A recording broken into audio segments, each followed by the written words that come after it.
Always do it on my own, so I gotta get through it. And the only thing I know is to love what I'm doing. Never give up, never slow, till I finally prove it. Never listen to the no's, I just wanna keep moving. Keep my head up when I act, head up, that's a fact. Never looking back, I'ma keep myself. All right, welcome back to another episode of the podcast. Today we are with Tanner Root. How are you, sir? Did I say your last name right? Yeah, Tanner Root. Perfect. Tell us a little bit about yourself and how you got into driving a monster truck. Absolutely. So I was from Minnesota. I'd always go to the Metrodome, go see the monster truck shows. I was a big fan, always wanted to be a part of it. Once I kind of grew up, I moved down to Florida where a lot more monster truck shows kind of happened. My mom took me to displays and just to go wherever, kind of meet the drivers, talk to drivers, started helping out, crewing wherever I could. It was funny one time at an autograph session of Matt Pagliarulo. I was like, hey, I like your truck music. And then I end up later down at the night, ended up helping them. They didn't know me. They didn't know. And I was like, hey, what can I do to help out, wherever I can? He's like, well, add me on Facebook and, we'll reach out to you. And then the long story short, worked for that team for a while and got another call opportunity to go work with 2 Extreme Racing, and then kind of took that and been driving since and just kind of make the most of it. A lot of people always ask, what does it take to get into monster trucks? It takes a lot of hard work and just, sometimes you kind of have to sacrifice. My mom sometimes would go to shows and sleep in the car just to sacrifice, so having them family members around you to make them sacrifices, but you also have to sacrifice. Sometimes I work to do a show, $100 volunteer sometimes, where just trying to get your foot in the door, and sometimes you have to do that. And that takes with any industry, maybe even NASCAR or any motorsport, just be around it. And, I know this is kind of a bad saying, it's not what you know, it's who you know, but it truly is.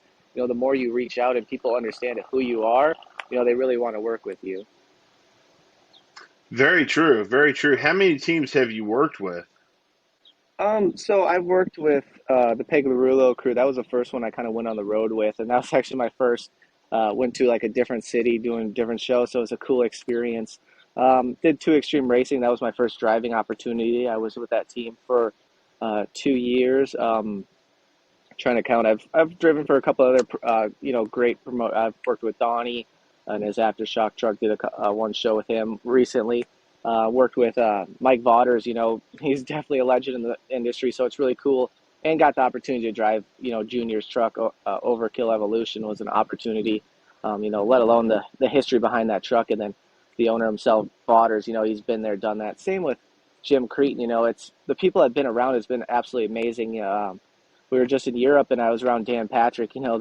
This gentleman's been there, done that. So it's really cool opportunity just to talk with them, people, and kind of get their feedback. And it's definitely a good feeling once they're kind of talking to you. Hey, you're doing a good job. When you hear it from them, that it goes a long way, I would say.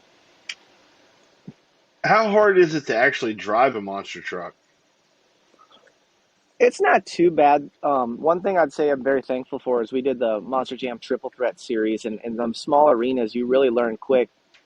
It's kind of not like your average car where you only have so much room to navigate in that arena.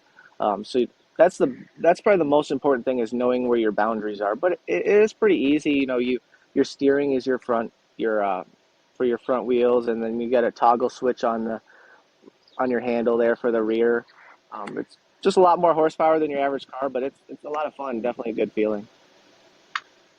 Have you worked on any of the trucks that you've driven or the teams that you've worked for? Absolutely. So I've worked with a lot of independents. So even from Matt Pagliarulo, we'd work on the trucks with 2 Extreme Racing. Me and Austin Mittens, we were teamed up. We would work on the trucks, and then when we were on some of the tours, we were actually the only independents. So we were the crew guys and the drivers. And it's a really good opportunity to do that, because what your truck is doing when you're driving that. You're like, oh, hey, I think something's wrong, and then you go diagnose that. It's definitely a good opportunity, being able to work on your own truck. So I've always been really curious when it comes to monster trucks. I mean, obviously the tires are huge, but are the parts that go into like the suspension and whatnot average size, or are they oversized? Everything's pretty much oversized. So what you see with the tires, they use actually a lot of tractor equipment, and the same thing with when drive shafts are about say maybe a little bit bigger. I mean, the shocks are definitely a lot bigger. You ain't gonna find it on no pickup truck. I mean, there are some parts that do, like a lot of the rear ends and axles actually come off of military equipment as well. That's found over. Some stuff is kind of hard to get even this day and time with supply shortages. That's one of the trickiest things is being a team owner is just trying to get certain parts for your equipment to kind of make it down the road. How many arenas have you guys played in, or not played in, driven in? Um, it's so I think I've been driving since 2018, and with Jim, we almost do 60 shows a year. We'd go from big open tracks to small arenas where it's, they put a hockey rink or a basketball court in there where it's tiny. I know the Pepsi Center in Denver, Colorado. That's a small arena. It was so small we actually had to do time racing where they couldn't have two trucks race at a time. But it's been, if I'd say maybe almost doing it 3 years, probably done at least over 120 different venues, I would have to say, across the board, even from where we just were in Europe doing the concrete shows. Them some are small arenas and some really nice facilities as well. We've seen some cool places. Do you have a favorite? And one of my favorite ones that's always been good to me was Denver, Colorado. That's where I got my first Monster Jam win, and thankfully, every time I've been there, I've at least won something, if it was a Monster Jam or another independent show. So I've always just liked the Denver. The people there are great. But some of the places we were in, just Europe, was a cool opportunity just to be somewhere. It's very different from America. A lot of people here speak English, going there to different language barriers, different nationalities where people are coming from was a really cool eye-opening experience. So what they live through and what people live through in America. I guess one other place that's really one of my favorites is Newfoundland, Canada. So we'll actually take a 13-hour ferry on there. So we'll actually put the monster trucks and the trailers in the boat and then ride over there and have to take a ship there. It's definitely a cool experience. It only comes there once a year for the fans, so they're pumped in it when it comes showtime because they only get to see it once a year because you have to ship them over there on the island, which the island is actually a 30-minute time difference from the East Coast. 30 minutes, not an hour. So 30 Wow. minutes ahead of the East Coast. So when it comes to racing overseas, is there a huge difference in the arenas and the way things are laid out? I wouldn't say that. It's more the promoter. So Monster Jam kind of does their own thing. Hot Wheels, Monster Trucks Live. They cater to the concrete show, kind of maybe the old school style of it, where the crush cars, car van car, which each show I think adds to its unique factor. The Hot Wheels, we actually did more competitions in it. There's little more, Hot Wheels, the branding of it. Kids we had a wheelies, donuts, long jump, racing, freestyle. Long jump is something we never really did in a lot of other Monster Jam or any other independent shows, but something different and unique. But I think each show for fans adds something different. That's why fans to get a chance to go see each one of those different kind of shows. That's very cool. Who was your favorite opponent that you've gone up against or opponents? Um, I've gone against a lot of great competition. Tyler Menega. You see a video on him every week of something crazy he's doing. It's cool just to be on tour with him. Even competing against Jim Cretin. I mean, the guy's been there, done that, been around the industry. World racing champion. They're very smart people, and that's what you got to do, even when it comes to working it or being around smart people that can help you and just learn from other people. Hey, try to approach or hit this jump this way, or giving that good feedback, and being around people like that. Craig Christensen, where I was just on tour with, being around someone that's been around the industry too. He's been with Jim. A lot of people have, so I've worked with a lot of great people. I'm very thankful for all of them. Do you have a driver that you looked up to before you got into the industry? Yeah, I would say Bobby Z was probably one of my favorites. Monster Mutt. I remember always watching. I think it was Monster Jam World Finals 5 of him just launching the truck over the rock pile there, and then the begging for bones thing. When I was a kid, I actually got to meet him. It was a cool opportunity. And then ironic, I ended up getting to drive the same truck I kind of fell in love with as a kid, Monster Mutt. So Bobby Z was probably one of my favorites. That's very cool. What kind of stuff do you guys have coming up in the future? So kind of taking each day at a time. I've kind of got a couple opportunities lined up here to maybe do a couple shows this summer. I'm always willing to do more shows. As long as people are calling, and hopefully, I'd love to go overseas again. We'll see what the future brings. But just kind of taking it each day at a time. But definitely, it's whatever happens, happens. That's it. That's it. So when it comes down to adjusting for a jump, um, or to run over and crush a car a certain way, is there a certain technique to doing that? Because you guys make it look so easy. I would say, I mean, there's different ways you want to approach a jump. So, overseas we had crush cars, and usually me and Craig would be the first ones to go in wheelies, and our cars would be fresh cars. If you think about it, it'd be stout. After a couple trucks to hit it, it'd kind of smash it down. So you'd kind of get a little more pop out of them crush cars, and you'd look. The biggest thing is looking at the vehicle. What kind of vehicle is it? Like a little Beamer where you can see it's going to crush in, or is it a really nice, expensive, stout car? It's something I always look at. Sometimes if the engine's in there or how far the engine is placed, because you kind of want to hit your tire, your left set or your closest set to hitting that engine, because you don't want to be over the trunk too much because the trunk will just give. So if you hit the trunk more, it'll twist you.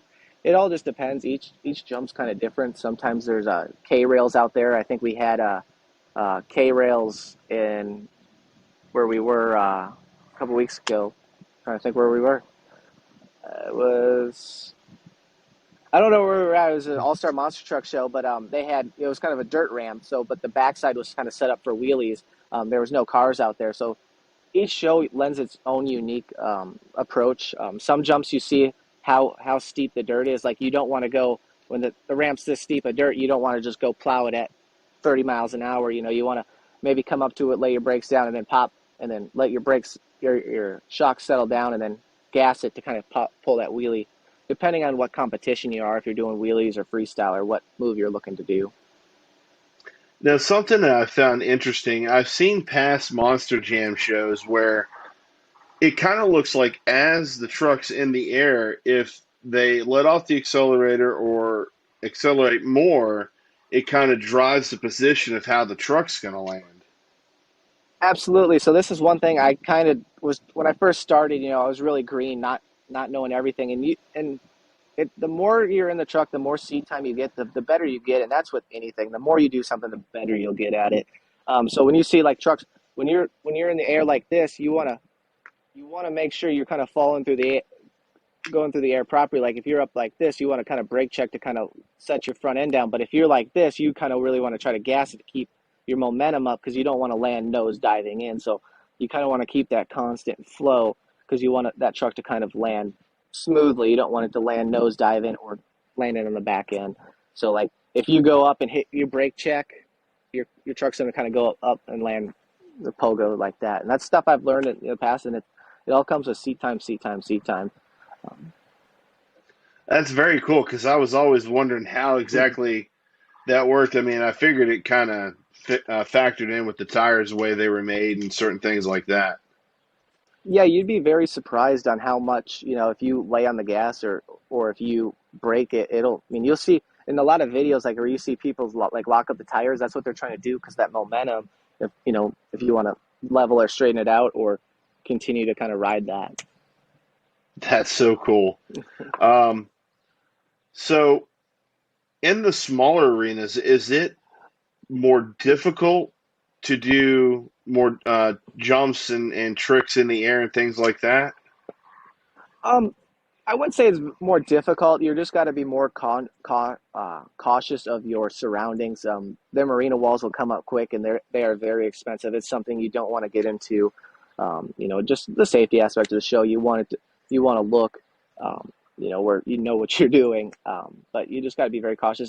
Mainly, you always want to make sure you're kind of when you're aiming, you want to aim toward the center of the arena. You don't want to ever aim toward the walls because that's what will end up sending you that sideways. So. And like I said, the more you more do that, the more you understand your surroundings.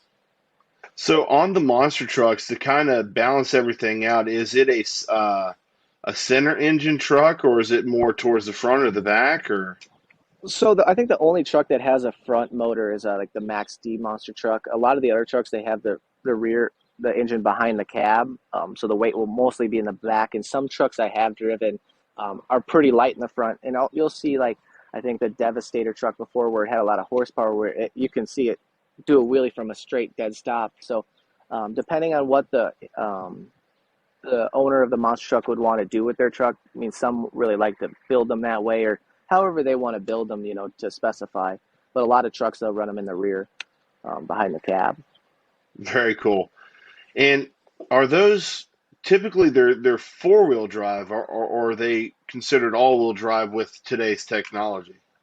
They're pretty much all-wheel drive, four-wheel drive. It just depends on the truck. The first one I ever driven, Iron Outlaw, it had a locker in the back. So what they'll do is lockers really help for when you're doing donuts or a save where it'll lock your tire to catch it and then be able to pull out of it. I ran an open front end, which there's no locker in that, so the wheels just free spin. So you can see it's not very good in the front for saves or doing donuts because the donuts will help the locker will lock and help spin that truck around a open front end really won't do that. And that just depends on what the owner of the truck wants to run their truck as. Some have open front end, some have um, open rear ends. It just depends on the setup. Very cool. Um, and then, of course, the bodies are fiberglass, but is it kind of like a roll cage that's built around it? Yeah, so they're all roll cages, pretty good steel, and you'll see there's sometimes tubes going almost kind of right in front of the seat that'll help kind of support, for trucks that do backflips, just in a case scenario. Each owner of the truck can kind of specify however they want to build their trucks. There are other uh, builders out there, like Dan Patrick makes his own chassis. I think Eddie makes some of his own chassis. Just kind of how specifications CRD. There's quite a few of them out there have different ways of making it, and sometimes you'll look in places to maybe take out a couple bars to help lighten the truck up or to strengthen certain areas of the truck. Okay. And then one of the last things I wanted to ask you, or one of the few last things, is as far as the tire size for the truck. I know when you guys, or I've seen teams put trucks in the trailers, they use a lot smaller of a tire, but the tire that you guys use in competition, what size is that? So that's a 66-inch tall tire. What they run in Monster Jam is a BKT, is what that brand is. You'll see a lot of their promoters they have, or a lot of other monster truck owners will have Goodyear tires. Some Goodyear tires could be really, really bulky, where the tread on them are very thick. Sometimes they'll get tires and shave them down. A lot of them come from Tractor Supply equipment, which you'll usually see on fields and farms. Then China tires, which they're tires kind of made for that are a lot thinner. Which each place you go, sometimes a thinner tire with no tread on it is better, or vice versa. If you're in a mud bog or you want to have some thick tread to kind of get in that mud to kind of get going. But yeah, they're all about the same tire you'll see across the board, and the same transport tires as well. Just you might see different specifications on what the wheel looks like inside, and then same with the transport tire. And is it true what I've heard that the air pressure you guys run in the tires is pretty low for the size tire it is? Yeah, so what we usually kind of ran maybe 20 to 24 pounds per square inch. You'll kind of, one thing to tell on your tires is you can actually see like when you land kind of where your tire compresses. So sometimes you might have to put a little more air or a lot less air. But yeah, we kind of ran them probably in that range, that 20, 24, just depending on if you have a China tire or a BKT tire or a Goodyear um, tire. Gotcha. That's very cool. I was Mhm. always curious to what the actual diameter of the tire is. I'm when I'm not doing podcasts and whatnot, I actually work at Firestone, so I'm Right on. around tires all day, and I never knew how big they were. Yeah. So that's pretty wild. Is it just like a standard type wheel most of the time, as far as like a 16 or a 17, or?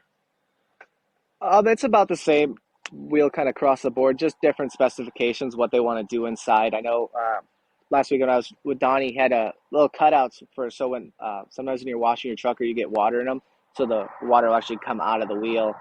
Some don't have that, so sometimes you gotta brush it out, or sometimes water will sit in there and kind of cake up. Very cool.